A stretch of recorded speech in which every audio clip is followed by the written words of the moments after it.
How to win friends and influence people. इसे लिखा है डेल कार्नेगी ने।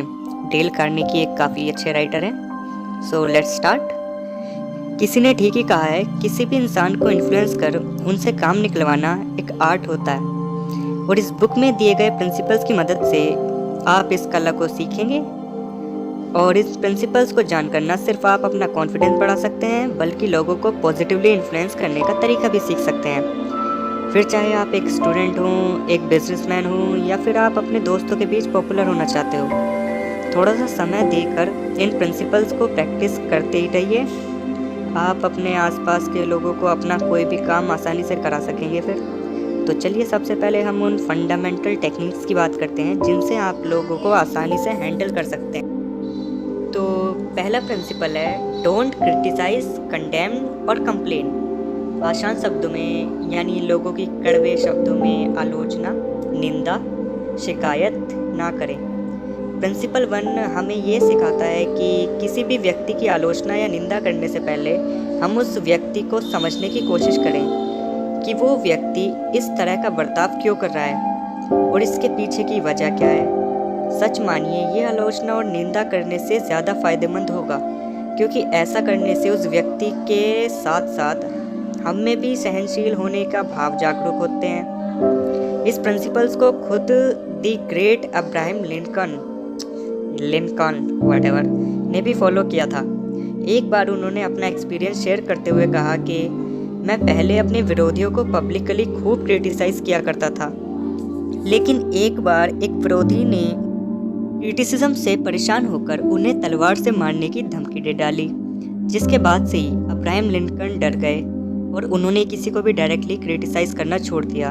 इतना ही नहीं, लिंकन खुद ये बात बताते हैं कि वो दूसरों को भी यही सलाह देने लगे कि डायरेक्टली क्रिटिसाइज़ करना नुकसानदायक हो सकता है।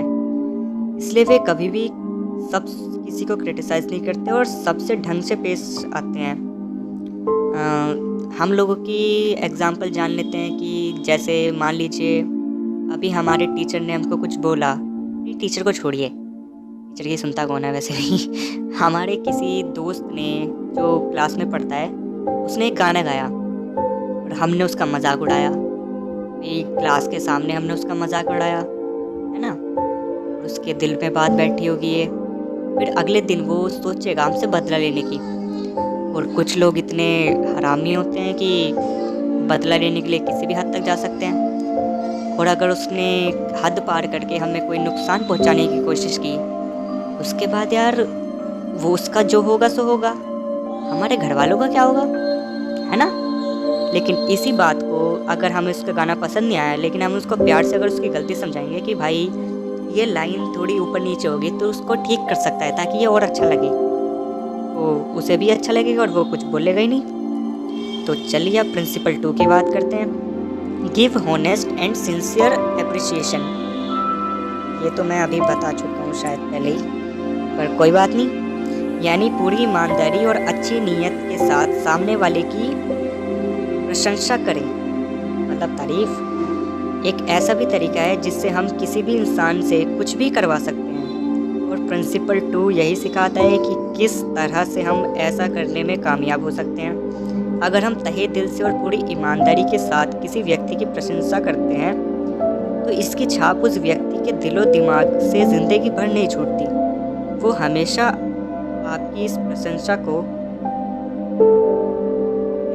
संजोए रखता है, और ऐसे में ये लाजमी हो जाता है कि वो आपकी कही हुई बात को माने।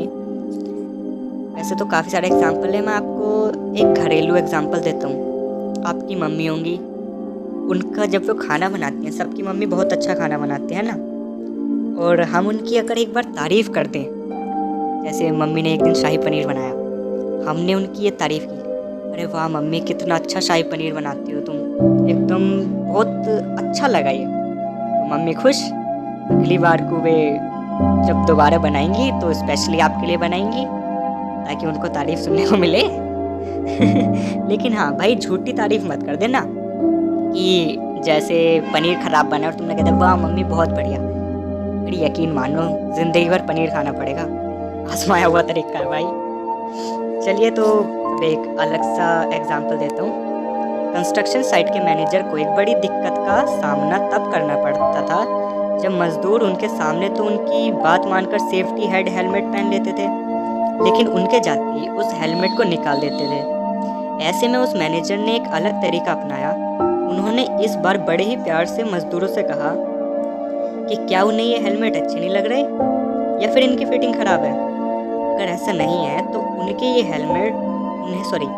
हेलमेट पहनने चाहिए कि ये उनकी सेफ्टी के लिए ही बने हैं। वो नहीं चाहते कि उनके कीमती वर्कर्स को चोट लगे। ये सुनते ही मजदूरों ने उस वक्त से हेलमेट रोज़ाना पहनना शुरू कर दिया और उस मैनेजर का तरीका काम आया भाई, क्या बात है। तो एग्जाम्पल पहले वाला, वैसे मेरा वाला ज़्यादा अच्छा था। ये बुक के हिसाब से इसका भी ठीक था, पर यार वो मज़ा नहीं है ना। चलिए प्रिंसिपल 3 पर चलते हैं। Principle 3, arouse in the other person and eager want. Principle 3 मतलब किसी अन्य व्यक्ति के मन में उत्सुकता जागरूक करना सीखें, यानी लोगों को पॉजिटिवली एनकरेज या मोटिवेट करना। इसका बड़ा साधारण सा एग्जाम्पल है, जब आपके पास एक बहुत ही ज़बरदस्त आइडिया है तो लोगों को ये कभी ना सोचने दें कि वो सिर्फ आपका आइडिया है, बल्कि उनके दिमाग में इस आइडिया को इतनी समझदारी से घोल दीजिए कि लोगों को लगे ये उनका भी आइडिया है। अब ये काफ़ी हार्ड लैंग्वेज है, आपको समझ में नहीं आ रही होगी, तो मैं आपको कुछ आसान शब्दों में समझाता हूँ। इस आइडिया की मदद से लोग आपके काम को ज़्यादा सीरियसली लेंगे और आपके लिए ज़्यादा मददगार साबित होंगे। खैर छोड़िए, मैं आपको ऐसे, मुझे पता है आप लोगों को वैसे तो समझ में आएगा नहीं, तो मैं ही अपना दिमाग लगा के थोड़ा आपको एक बहुत ही आसान सा एग्जाम्पल देता हूँ। असल में मुझे एक YouTube वीडियो शूट करनी थी अपने चैनल पर। वो चैनल खैर मैंने बंद कर दिया अब। तो उस वीडियो के लिए मैं अकेला वीडियो शूट नहीं कर सकता था, तो मैंने कुछ बंदों को बुलाया, अपने दोस्तों को, कि यार मेरी हेल्प कर दो। तो वो लोग आ रहे, हेल्प भी कर रहे, पर इतना सीरियसनेस नहीं दिखा रहे। जैसे मैं 4 बजे बुला रहा हूँ तो आराम के साथ किसी दिन टाल रहे कि यार मैं आ नहीं पाऊँगा, फिर किसी दिन कह रहे मैं 6:30 बजे आऊँगा। तो फिर मैंने क्या काम किया, मैंने उनको ये बताया कि भाई ये ऐसे स्क्रिप्ट है। फिर मैंने बोला तूने उस दिन मेरे को ये नहीं बताया था कि इस तरह से होना चाहिए, तो मैंने तेरा थोड़ा सा आइडिया लिया और अपनी स्क्रिप्ट में डाल दिया। तो मेरी इस स्क्रिप्ट में तेरा भी एक पेंटर का रोल करना है, जिसमें तुझे एक पेंटिंग बनानी है, फिर उसको तुझे फाड़ देनी है। फिर हम यह दिखाएंगे कि तू एक बहुत अच्छा पेंटर था, लेकिन तेरे घर वालों ने तुझे सपोर्ट नहीं किया, तो तूने अपना सपना छोड़ दिया, है ना। तो ये मैंने उसको बोला, भाई वो बंदा खुश हो गया कि यार मेरा भी रोल है। इससे मैंने क्या, फिर मैंने अपने दिमाग में सोचा कि इसकी वजह से मेरा 80% स्क्रिप्ट मेरी ये शूट करा देगा, बाकी की 20% ये भाई मेरी इतनी मेहनत कर, तो इसका भी थोड़ा सा रोल मैं अपनी वीडियो में डाल दूंगा। तो भाई उस बंदे ने हमारा 2 दिन शूट हुआ वो, क्योंकि यार काफ़ी सारे सीन थे उसमें। तो भाई उस बंदे ने पूरी मेहनत के साथ पहले मेरे सीन शूट कराए, फिर मैंने उसका सीन शूट किया, फिर वीडियो एडिट करके पोस्ट कर दी, जिसमें उस बंदे का फ़ायदा हुआ। फ़ायदा क्या हुआ यार, शो ऑफ करना था उसे भी तो मेरा तो फ़ायदा हुआ ही है। पर यार वो मेरा चैनल चला नहीं, तो उसके डिलीट करनी पड़ेगी वो वीडियो।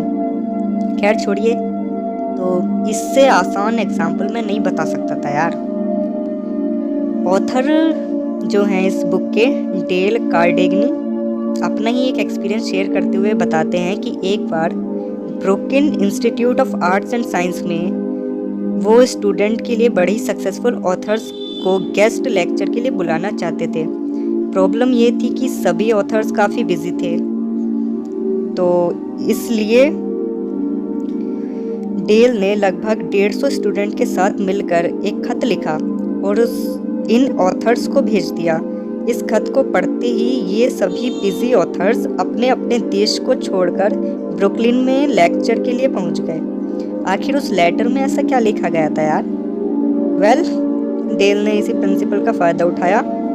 उस लेटर पर सभी 150 स्टूडेंट ने साइन किया था और उन राइटर्स से विनती की कि अगर उनके जैसे महान राइटर अपना समय निकालकर उन्हें सिखाएंगे तो ये उन स्टूडेंट के लिए गर्व की बात होगी।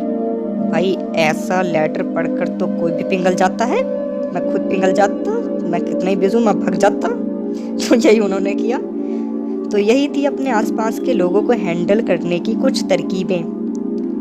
अब मैं उम्मीद करता हूँ कि आप लोग इसको अपनी डेली लाइफ में यूज़ करना, काफ़ी अपने स्किल्स को मजबूत बनाना, काफ़ी फ़ायदेमंद होंगी आपकी। और भाई मैं ये भी जानता हूँ कि इन सब से कुछ बंदों तक पे तो असर हो जाएगा, पर कुछ इतने ढीठ हैं कि उन पे नहीं होगा। तो इसलिए ये सिर्फ पार्ट 1 था।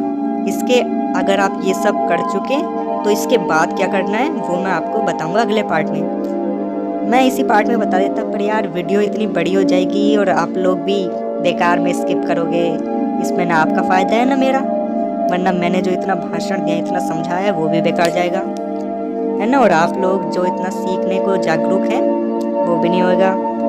समझ रहे हो ना मैं क्या कहना चाह रहा हूँ। तो खैर, तो मिलते हैं अगली वीडियो में। उसके बाद मैं बताऊंगा कि जब आप ये सब कर चुके तो उसके बाद आपको क्या करना है, और अलग रूल्स मिलेंगे।